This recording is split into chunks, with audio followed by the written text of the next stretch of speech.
ব্রিটেনের পর এবার 2 বছরে 1 লাখ অভিবাসীকে আশ্রয় দেওয়ার ঘোষণা ফ্রান্সের। আশ্রয় প্রার্থীদের উন্নয়নের কাজে লাগাতে চান জার্মান চ্যান্সেলর। পশ্চিম তীরে 13,000 ফিলিস্তিনি বাড়িঘর গুড়িয়ে দিতে ইসরায়েলের অভিযান শুরু। মানবিক বিপর্যয়ের আশঙ্কা জাতিসংঘের। পাক সেনা প্রধানের বক্তব্যের তীব্র প্রতিক্রিয়া ক্ষমতাসীন বিজেপি সহ ভারতের বিরোধী দলগুলোর। যে কোনো মূল্যে কাশ্মীরকে পাকিস্তানের দখলমুক্ত রাখার হুমকি। এবং ইয়েমেনে হাউথি বিরোধী অভিযানে 1000 স্থল সেনা মোতায়েন সৌদি জোটের। সানা ও আইবিবির প্রদেশে বিমান হামলায় 21 জন নিহত।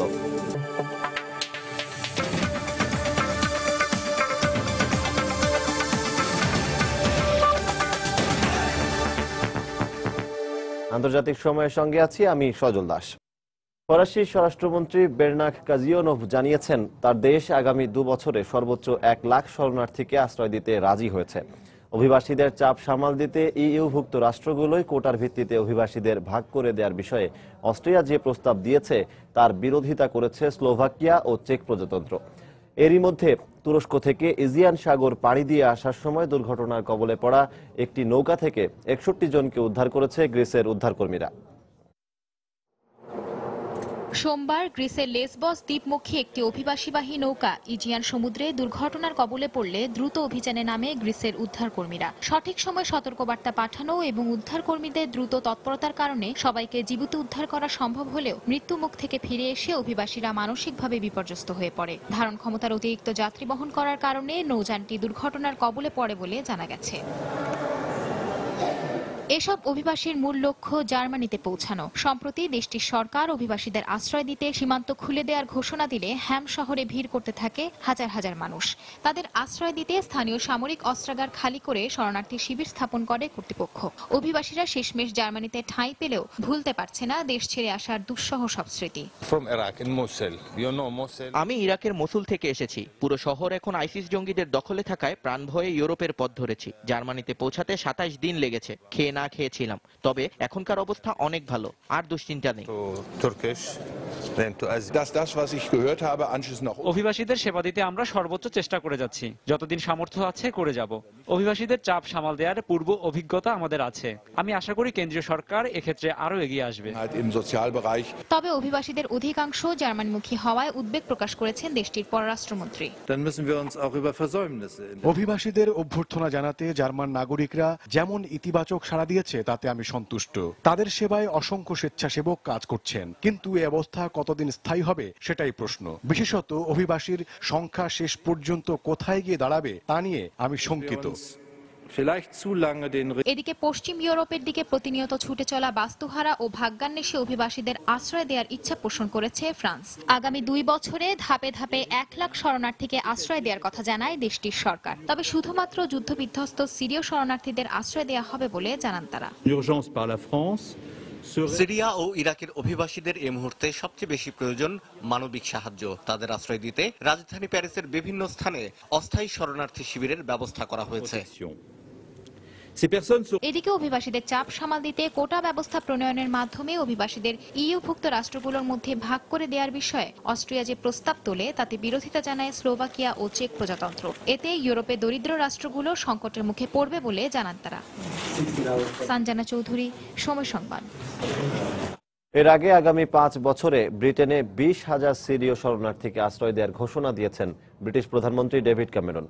আর জার্মান চ্যান্সেলর অ্যাঙ্গেলা মার্কেল হাজার হাজার অভিবাসীর এই প্রবাহকে ইতিবাচক উল্লেখ করে বলেছেন এসব অভিবাসী তার দেশের উন্নয়নে সহায়তা করবে এবং চলমান সংকট সমাধানে ইউরোপের দেশগুলোকে এগিয়ে আসারও আহ্বান জানান তিনি।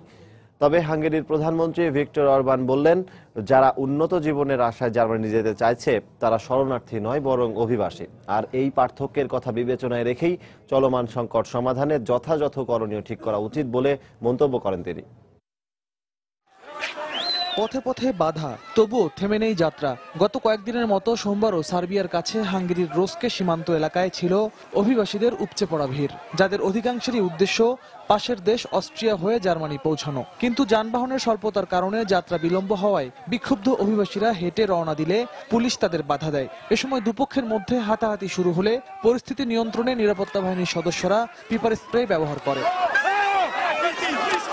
এই অবস্থায় অভিবাসী ও শরণার্থীর মধ্যে পার্থক্য তুলে ধরে যথাযথ ভুক্তভোগীদের চিহ্নিত করে উদ্যোগ নিতে ইউরোপীয় ইউনিয়নের প্রতি আহ্বান জানিয়েছেন হাঙ্গেরির প্রধানমন্ত্রী। আশ্রয়ের জন্য যারা ইউরোপে আসছে তাদের অধিকাংশই জার্মানিতে কিংবা অন্যান্য দেশে যাবার জন্য মরিয়া হয়ে উঠেছে। তারা যদি জীবনের নিরাপত্তার জন্যই এখানে আসতো তবে মেসিডোনিয়া, গ্রিস কিংবা হাঙ্গেরিতে থেকেই তাদের সন্তুষ্ট থাকার কথা, কিন্তু তারা উন্নত জীবনের জন্য জার্মানিতে গিয়ে আশ্রয় নিতে চাইছে। এ ধরনের লোকজনের জন্য আমাদের কতটা নৈতিক দায়িত্ব রয়েছে তাও ভেবে দেখা উচিত। অভিবাসীদের জন্য অস্ট্রিয়া ও জার্মানির সীমান্ত খুলে দেওয়ার পর থেকে গত 3 দিনে 20,000-এরও বেশি মানুষ জার্মানিতে পৌঁছেছে। এখানে আসার অপেক্ষায় আছে আরো হাজার হাজার অভিবাসী। তবে জার্মানিমুখী মানুষের এই ঢলকে ইতিবাচক হিসেবে দেখছেন দেশটির চ্যান্সেলর অ্যাঙ্গেলা মার্কেল। সোমবার বার্লিনে এক সংবাদ সম্মেলনে তিনি অভিবাসীদের প্রতি সহযোগিতার হাত বাড়িয়ে দিতে ইউভুক্ত দেশগুলোর প্রতি আহ্বান জানান। আমরা এবছর 8 লাখের মতো অভিবাসীকে আশ্রয় দিতে পারবো। আমি বিশ্বাস করি তাদের জন্য এই দেশে ইতিবাচক পরিবর্তন আসবে, কিন্তু সবার মনে রাখা উচিত কারো একার পক্ষে পরিস্থিতি সামাল দেওয়া সম্ভব না। ইউরোপের প্রত্যেকটি দেশের উচিত চলমান অভিবাসী সংকট মোকাবেলায় গুরুত্বপূর্ণ ভূমিকা রাখা। অভিবাসীদের আশ্রয় দেওয়ার বিষয়ে চাপের মুখে থাকা ব্রিটেন 20,000 সিরীয় শরণার্থী নিতে রাজি হয়েছে। তবে যারা এরই মধ্যে ইউরোপে প্রবেশ করেছে তারা নয়, মধ্যপ্রাচ্যের বিভিন্ন দেশে জাতিসংঘ পরিচালিত ক্যাম্পে থাকা সিরীয় শরণার্থীদের মধ্য থেকে আগামী 5 বছরে ধাপে ধাপে এ সংখ্যক শরণার্থীকে আশ্রয় দেওয়া হবে বলে জানান ব্রিটিশ প্রধানমন্ত্রী। বিগত দিনগুলোতে আমরা 5,000 সিরীয়কে ব্রিটেনে আশ্রয় দিয়েছি। এছাড়া বিভিন্ন দেশে সিরীয় শরণার্থী শিবিরে আমরা সহায়তা পাঠিয়েছি। তবে বর্তমানে মধ্যপ্রাচ্যের পরিস্থিতি আরো অবনতি হয়েছে, তাই সব দিক বিবেচনায় আরো 20,000 সিরীয়কে এখানে আশ্রয় দেওয়ার পরিকল্পনা হাতে নেওয়া হয়েছে। এদিকে সোমবার গ্রিসের সীমান্ত পাড়ি দিয়ে নতুন করে কয়েকশো অভিবাসী ম্যাসিডোনিয়ায় প্রবেশ করে। তারা পুলিশের বাধা উপেক্ষা করে দেশটির গেফজেইজা ট্রেন স্টেশনে পৌঁছায়। ম্যাসিডোনিয়া সরকার 2 দিন ধরে অভিবাসীদের জন্য ট্রেন সরবরাহ করলেও অভিবাসন প্রত্যাশীদের সংখ্যা দিন দিন বাড়তে থাকায় হিমশিম খাচ্ছে কর্তৃপক্ষ। রিয়াদুল ইসলাম, সময় সংবাদ। এদিকে সিরিয়া ও অন্যান্য দেশ থেকে আসা অভিবাসীদের প্রতি সংহতি প্রকাশ করে তাদের সহায়তার দাবিতে অস্ট্রেলিয়ার বিভিন্ন শহরে মোমবাতি প্রজ্বলন করেছেন সাধারণ মানুষ। অন্ধকারকে আলোকিত করো শীর্ষকে কর্মসূচিতে সাড়া দেয় মেলবোর্ন, সিডনি, ডারউইন, অ্যাডিলেইড ও পার্থ শহরের হাজার হাজার মানুষ। এ সময় তারা গ্রিসে যাওয়ার পথে পানিতে ডুবে শিশু আইলানের মৃত্যুর ঘটনায় গভীর শোক প্রকাশ করে একে মানবতার বিপর্যয়ের প্রতীক বলে আখ্যা দেয়। মেলবোর্নের ট্রেসারি গার্ডেনে শোকস্তব্ধ মানুষ তাদের সরকারকে আরও বেশি সংখ্যক অভিবাসী আশ্রয় দেওয়ার আহ্বান জানায়। একই দাবি জানায় সিডনির হাইড পার্কে জড়ো হওয়া প্রায় 5,000 মানুষ। ভাগ্য পরিবর্তনের আশায় জীবনের ঝুঁকি নিয়ে শরণার্থীদের সঙ্গে এখন ইউরোপে পাড়ি জমাচ্ছে লিবিয়া, মধ্যপ্রাচ্যের বিভিন্ন দেশে থাকা বাংলাদেশিরা। দালালদের সহযোগিতায় একের পর এক সীমান্ত পাড়ি দিয়ে অনেকেই এসে পৌঁছেছেন জার্মানির মিউনিখে। অনেকেই আবার বৈধতা পাওয়ার আশায় ইউরোপের বিভিন্ন দেশ থেকে যাচ্ছেন জার্মানিতে। মিউনিখ থেকে বিস্তারিত জানাচ্ছেন শোয়েব কবির। শরণার্থীদের বিশাল স্রোত নিয়ে এখন হিমশিম খাচ্ছে ইউরোপ। শরণার্থীদের সঙ্গে ইউরোপে পাড়ি জমাচ্ছেন লিবিয়া ও মধ্যপ্রাচ্যে থাকা বহু বাংলাদেশি।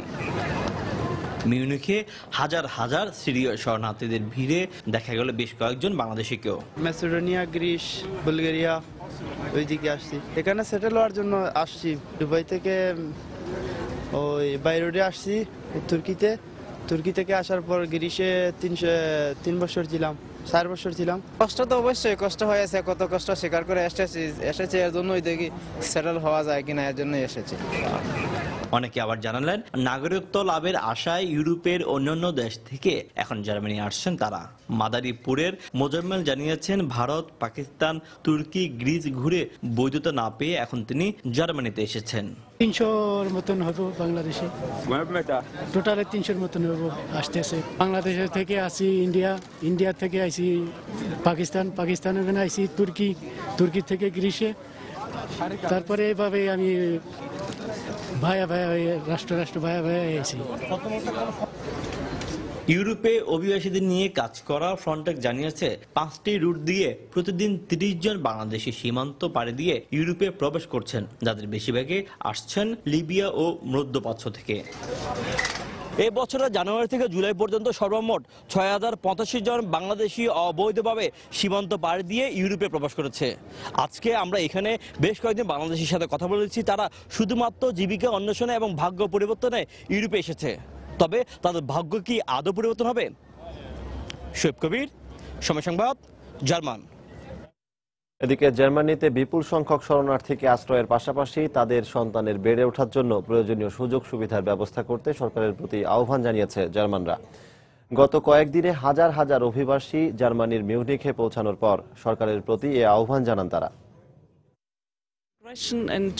যারা সমস্যায় পড়ে আমাদের দেশে আসছেন আমরা অবশ্যই তাদের স্বাগত জানাই, কিন্তু তাদের থাকার জন্য প্রয়োজনীয় জমি বরাদ্দ করে দিতে হবে। শিক্ষা প্রতিষ্ঠান, হাসপাতাল সহ বিভিন্ন প্রতিষ্ঠান নির্মাণ করে দিতে হবে। আশ্রয় গ্রহণকারীর সংখ্যা যদি অনেক বেশি হয় তবে পরিস্থিতি নিয়ন্ত্রণ করাটা কঠিন হবে।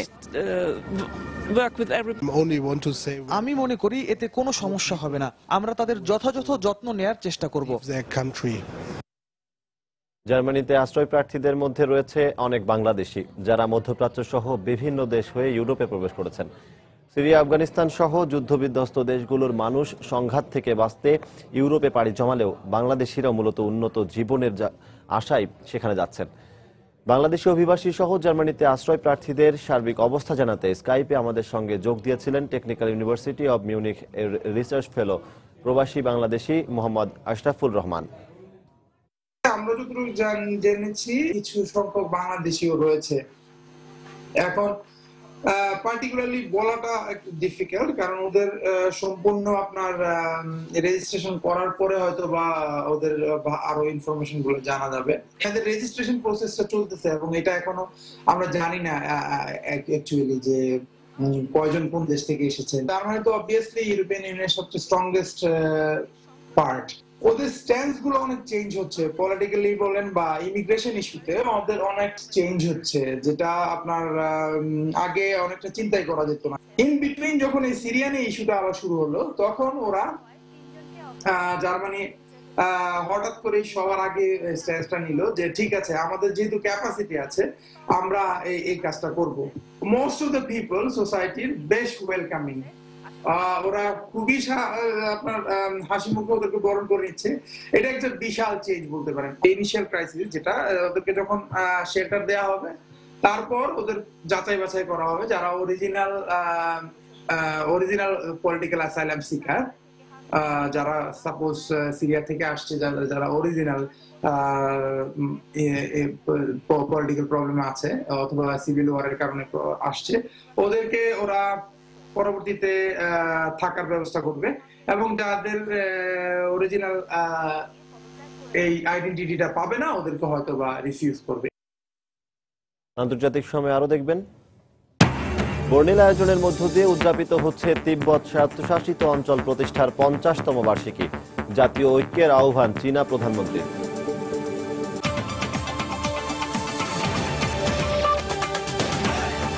মেগা এবারে বাজারে নিয়ে এসছে মেগা ফ্লোরোস্কেল ডাবল মনিটরিং এর মাধ্যমে আপনার ওজন মনিটরিং সম্ভব। পশ্চিম তীরে নতুন করে আরো 13,000 ফিলিস্তিনি বাড়িঘর গুড়িয়ে দিচ্ছে ইসরায়েলি কর্তৃপক্ষ। এই অবস্থায় ফিলিস্তিনের ওই অঞ্চলে মানবিক অবস্থা হুমকির মুখে পড়তে পারে বলে আশঙ্কা প্রকাশ করেছে জাতিসংঘ। এদিকে ফিলিস্তিনে রাজনৈতিক বিভক্তির ফলে সেখানে বহির্বিশ্বের আগ্রাসনের সুযোগ সৃষ্টি হচ্ছে উল্লেখ করে দেশের স্বার্থেই সবাইকে ঐক্যবদ্ধ হবার আহ্বান জানালেন গাজার নিয়ন্ত্রণকারী হামাসের প্রধান খালেদ মিশাল। ফিলিস্তিনের পশ্চিম তীরে ইহুদি বসতি সম্প্রসারণের জন্য নতুন করে আরো 13,000 ঘরবাড়ি ভেঙে ফেলার নির্দেশ দিয়েছে তেল আবিব। ইসরায়েলি কর্তৃপক্ষের বরাত দিয়ে রোববার এমন কথা জানায় জাতিসংঘ। অব্যাহত অনিশ্চয়তা ও হুমকির মুখে ওই এলাকার ফিলিস্তিনিদের বসত ভিটা ছাড়তে হচ্ছে বলেও জানায় তারা। জাতিসংঘ প্রকাশিত এক প্রতিবেদনে বলা হয়, উচ্ছেদ আদেশ যেখানে বাস্তবায়িত হচ্ছে সেখানেই বাস্তুচ্যুত হচ্ছে হাজার হাজার মানুষ, যার কারণে বাড়ছে দারিদ্র্য। পশ্চিম তীরে ইসরায়েল অধিকৃত এরিয়া সি থেকে প্রাপ্ত তথ্যের ভিত্তিতে প্রতিবেদনটি প্রকাশ করা হয়। গেল মাসে অক্সফাম ও অ্যামনেস্টি ইন্টারন্যাশনালের মতো 31টি আন্তর্জাতিক সংগঠন ইসরায়েলি দখলদারিত্বের নিন্দা জানায়। আন্তর্জাতিক আইন অনুযায়ী পশ্চিম তীরে ইসরায়েলি বসতি নির্মাণ অবৈধ বলে জানিয়েছে জাতিসংঘ। এই অবস্থা চলতে থাকলে ফিলিস্তিনের ওই অঞ্চলে মানবিক অবস্থা হুমকির মুখে পড়তে পারে বলেও জানায় তারা। ফিলিস্তিনের ওপর ইসরায়েলের এই ধরনের দখলদারিত্বের জন্য অভ্যন্তরীণ রাজনীতিতে চলমান বিভাজনকে দায়ী করেছেন গাজার নিয়ন্ত্রণকারী সংগঠন হামাসের প্রধান খালেদ মিশাল। তার মতে একটি রাষ্ট্র হিসেবে স্বীকৃতি পেতে ফিলিস্তিনে জাতীয় ঐক্য জরুরি। আমাদের জাতীয় নেতৃত্বে ঐক্যের অভাবের কারণে আন্তর্জাতিক বিশ্বে আমাদের অস্তিত্বের স্বীকৃতি নেই। আমাদের মনে রাখতে হবে ফাতাহ বা হামাস ফিলিস্তিনের চেয়ে বড় নয়। আমাদের ঠিক করতে হবে কোনটাকে আমরা বেশি গুরুত্ব দেব। এদিকে পশ্চিম তীরে ইহুদি দখলদারদের দেয়া আগুনে পুড়ে মারা যাওয়া ফিলিস্তিনি শিশু আলীর মা রিহাম দাওয়াশবার মৃত্যুতে ক্ষোভ প্রকাশ করেছে ইসরায়েলি দখলদারদের বিরুদ্ধে আন্দোলনরত ফিলিস্তিনিরা। ইসরায়েলের প্রধানমন্ত্রী ও প্রেসিডেন্টের আশ্বাস সত্ত্বেও কেন এই অগ্নিকাণ্ডের বিচার হচ্ছে না তা নিয়েও ক্ষোভ জানায় তারা। সঞ্জিদা ইসলাম, সময় সংবাদ। ভারতকে হুঁশিয়ার করে পাকিস্তানের সেনা প্রধান রাহিল শরীফের দেয়া বক্তব্যে তীব্র প্রতিক্রিয়া জানিয়েছে নয়াদিল্লি। যে কোনো মূল্যে কাশ্মীরের দখলদারিত্ব থেকে পাকিস্তানকে উৎখাত করার হুমকি দেয় তারা। ক্ষমতাসীন বিজেপির সঙ্গে সঙ্গে কংগ্রেস, সিপিআই সহ বিরোধী দলগুলো পাক সেনা প্রধানের বক্তব্যের তীব্র নিন্দা জানায়। গত রোববার পাকিস্তানের প্রতিরক্ষা দিবসের অনুষ্ঠানে দেয়া বক্তব্যে কাশ্মীর ইস্যুতে যুদ্ধ বাঁধালে ভারতকে চরম মূল্য দিতে হবে বলে হুঁশিয়ার করেন জেনারেল রাহিল শরীফ। রাওয়ালপিন্ডিতে প্রতিরক্ষা দিবসের এক অনুষ্ঠানে দেয়া বক্তব্যে কাশ্মীর ভাগ একটি অমীমাংসিত ইস্যু বলে উল্লেখ করেন পাকিস্তানের সেনাপ্রধান জেনারেল রাহিল শরীফ। তিনি বলেন, কাশ্মীর ইস্যুতে পাকিস্তানের ওপর স্বল্প বা দীর্ঘকালীন যুদ্ধ চাপিয়ে দেওয়ার চেষ্টা করলে ভারতকে চরম মূল্য দিতে হবে। কাশ্মীরের সাধারণ মানুষ বারবার অবিচার ও সহিংসতার শিকার হচ্ছে। যদি শত্রুপক্ষ একটিও প্রাণহানির কারণ হয় তাহলে তার আয়তন বা ক্ষমতাকে পরোয়া করব না। পাক সেনা প্রধানের এই বক্তব্যের পর ভারতের ক্ষমতাসীন দল বিজেপি সহ প্রধান বিরোধী দলগুলোর মধ্যে সমালোচনার ঝড় ওঠে। পাকিস্তানের দুঃসাহস অনেক বেড়ে গিয়েছে। প্রতিদিনই তারা সীমান্তে যুদ্ধবিরতি লঙ্ঘন করে চলেছে। আলোচনার মাধ্যমে বা সামরিক পদক্ষেপের মাধ্যমে হোক, এটা বন্ধ হওয়া দরকার। রোজানা সিজফায়ার ভায়োলেশন হো রহা হ্যায়। হিন্দুস্তান কা তো মোকাবিলা কর नहीं सकते। রাহিল শরীফের বক্তব্যে পাকিস্তানের হতাশাই মূলত ফুটে উঠেছে, কারণ ভারতকে মোকাবেলা করার সামর্থ্য তাদের নেই। এর আগেরবার তাদের 2 টুকরা করা হয়েছিল, এবার যদি আবারও যুদ্ধে জড়ায় তাহলে পাকিস্তানকে 4 টুকরো করে দেয়া হবে। उस भय में इस प्रकार के चिल्लाते हैं तो हमें क्यों इसको ध्यान देना चाहिए। কিছুদিন আগেই ভারতীয় সেনাপ্রধান দলবীর সিং জানিয়েছিলেন ভবিষ্যৎ যুদ্ধের জন্য প্রস্তুত ভারতীয় সেনাবাহিনী। প্রতিরক্ষা দিবসে তারই প্রত্যুত্তর দিলেন পাক সেনাপ্রধান বলে অভিমত দিয়েছেন বিশ্লেষকরা। আদনান আহমেদ, সময় সংবাদ। প্রথমবারের মতো নিজস্ব প্রযুক্তিতে নির্মিত ড্রোন দিয়ে অভিযান পরিচালনার কথা জানিয়েছে পাকিস্তানের সেনাবাহিনী। গত সোমবার আফগান সীমান্তে চালানো ওই ড্রোন হামলায় 3 জন বিদ্রোহী নিহত হয়েছে বলেও জানায় গণমাধ্যম। পাক আইএসপিআর এর পক্ষ থেকে দেয়া এক বিবৃতিতে বলা হয়েছে, উত্তর ওয়াজিরিস্তানে একটি স্থাপনায় এই হামলা চালানো হয়। গত মার্চে বোরাক নামে একটি ড্রোন উদ্বোধন করে পাকিস্তানের সেনাবাহিনী। তখন জানানো হয়েছিল ড্রোনটি লেজার গাইডেড ক্ষেপণাস্ত্র ছুড়তে সক্ষম। সেনাবাহিনীর মুখপাত্র জেনারেল আসিম রাজা জানিয়েছেন, দেশটির শাওয়াল ভ্যালিতে সন্দেহভাজন বিদ্রোহীদের আস্তানায় হামলা চালিয়েছে বোরাক। বিশ্লেষকরা বলছেন, পাকিস্তানের ড্রোনটি এর মিত্র রাষ্ট্র চীনের ড্রোনের আদলে নির্মিত। তুরস্কের পূর্বাঞ্চলে ইদগির প্রদেশে নিরাপত্তা বাহিনীর একটি মিনি বাসে বোমা হামলায় অন্তত 10 পুলিশ সদস্য নিহত হয়েছেন। এই হামলার পেছনে কুর্দিস্তান ওয়ার্কার্স পার্টি পিকেকে এর হাত থাকতে পারে বলে প্রাথমিকভাবে ধারণা করা হচ্ছে। মঙ্গলবার এই হামলার মাত্র 2 দিন আগেই দক্ষিণ পশ্চিমাঞ্চলীয় হাক্কারি প্রদেশ বোমা হামলায় 15 সেনা নিহত হয়। ওই হামলার দায় স্বীকার করেছে পিকেকে।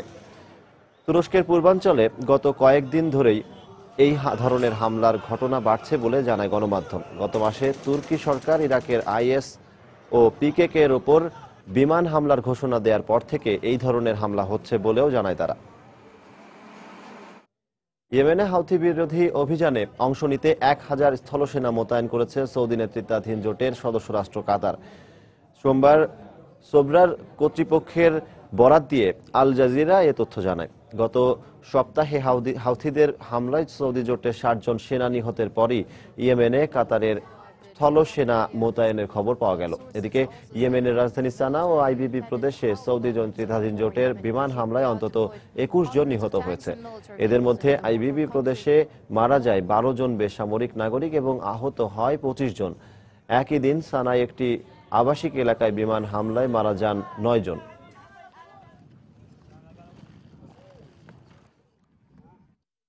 সিরিয়ায় ব্রিটেনের বিমান হামলায় জঙ্গি গোষ্ঠী আইএস এর সদস্য 2 ব্রিটিশ নাগরিক নিহত হয়েছে বলে জানিয়েছে লন্ডন। রিয়াদ খান নামের ওই জঙ্গি সদস্যের অবস্থান লক্ষ্য করে গত 21 আগস্ট রয়্যাল এয়ারফোর্স সিরিয়ার রাক্কায় বিমান হামলা চালায় বলে জানান দেশটির প্রধানমন্ত্রী ডেভিড ক্যামেরন। তখন তার সঙ্গে থাকা রুহুল আমিন নামের আরেক ব্রিটিশ নিহত হন। তারা ব্রিটেনে বড় ধরনের হামলার ষড়যন্ত্র করেছিল বলেও জানায় কর্তৃপক্ষ।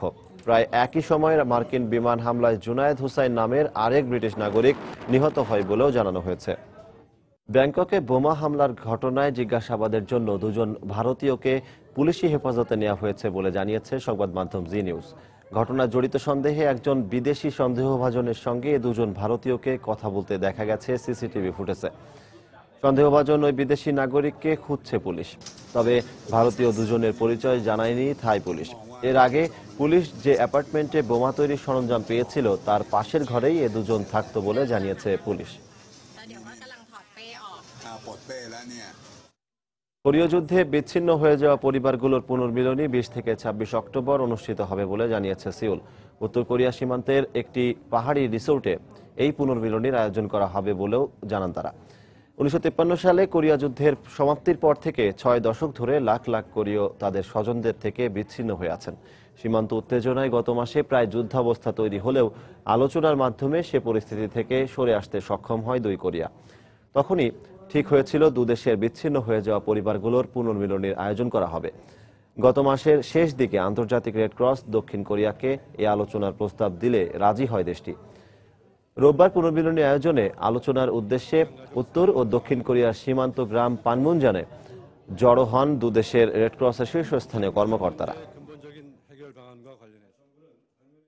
ব্রিটেনের ইউরোপীয় ইউনিয়নে থাকা না থাকা নিয়ে 2017 সালে অনুষ্ঠিত গণভোটের প্রচারণা সংক্রান্ত বিধিবিধান পরিবর্তন করার বিষয়ে হাউস অব কমন্সে আয়োজিত ভোটাভুটিতে পরাজিত হয়েছে ক্যামেরন সরকার।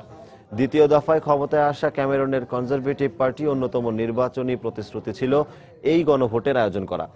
এই লক্ষ্যে গণভোটের সময় সরকারি কার্যক্রমে নিয়ন্ত্রণ এনে একটি নতুন বিধান পাশের বিষয়ে সোমবার পার্লামেন্টের নিম্নকক্ষ হাউস অব কমন্সে ভোটাভুটি হয়।